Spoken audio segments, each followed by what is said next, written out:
Marvelous Bible lesson is taken from Isaiah 28th chapter.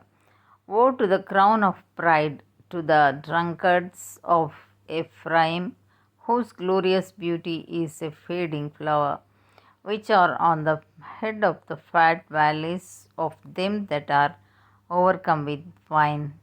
Behold, the Lord hath a mighty and strong one, which as a tempest of hail and a destroying storm, as a flood of mighty waters,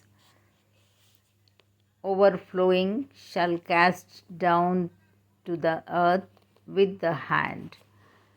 The crown of pride, the drunkards of Ephraim, shall be trodden under feet, and the glorious beauty which is on the head of the fat valley shall be a fading flower, and as the hasty fruit before the summer, which when he that looketh upon it seeth, while it is yet in his hand, he eateth it up.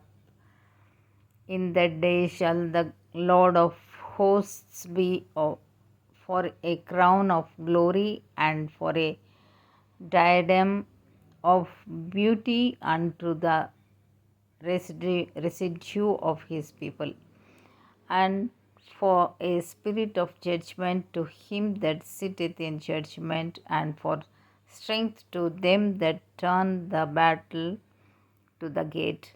But they also have erred through wine, and through strong drink are out of the way. The priest and the prophet have erred through strong drink. They are swallowed up of wine. They are out of the way through strong drink.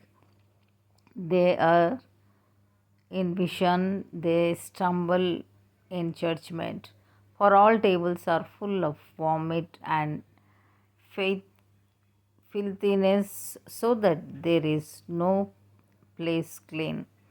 Whom shall he teach knowledge, and whom shall he make to understand doctrine? Them that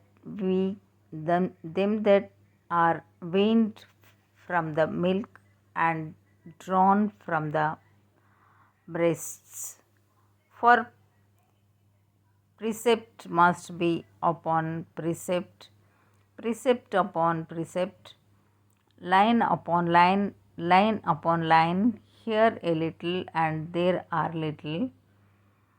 For with stammering lips and another tongue will he speak to his people, to whom he said, This is the rest wherewith he may cause the weary to rest, and this is the refreshing. Yet they would not hear, but the word of the Lord was unto them precept upon precept, precept upon precept, line upon line, line upon line, here a little and there a little, that they might go and fall backward and be broken and snared and taken.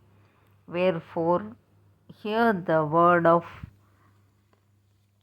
the Lord is scornful men that rule this people which is in Jerusalem, because ye have said, We have made a covenant with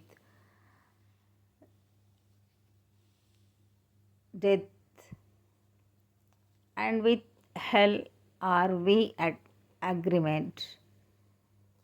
When the overflowing scourge shall pass through, it shall not come unto us, for we have made lies our refuge, and under falsehood have we hid ourselves. Therefore, thus saith the Lord God, Behold, I lay in Zion for a foundation, a stone, a tried stone, a precious cornerstone, a sure foundation. He that believeth shall not make haste.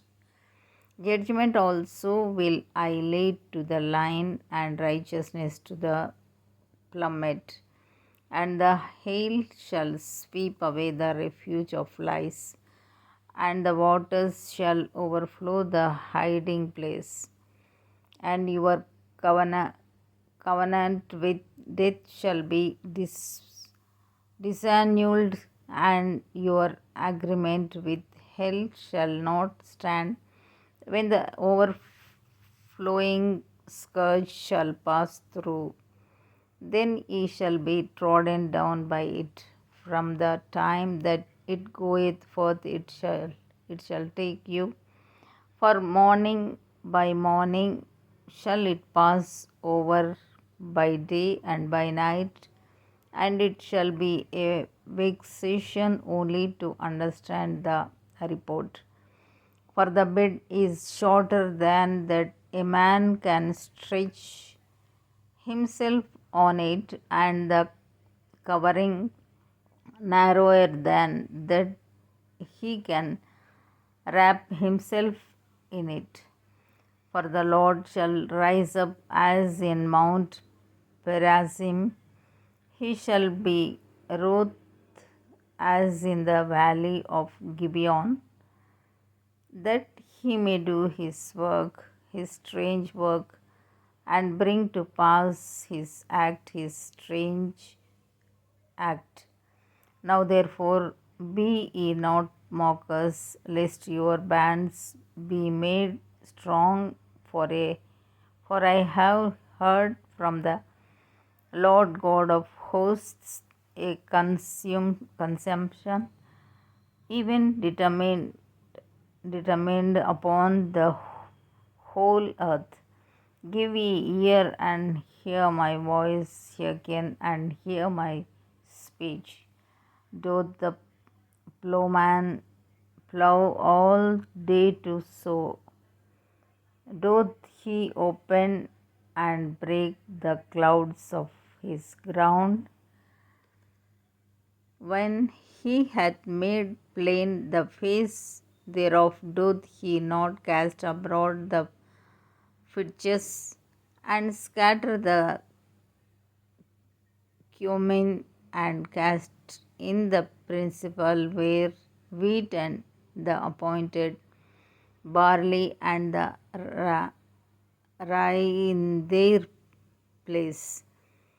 For his God doth instruct him to discretion, and doth teach him. For the fitches are not threshed with a threshing instrument, neither is a cart wheel turned about upon the uh, cumin,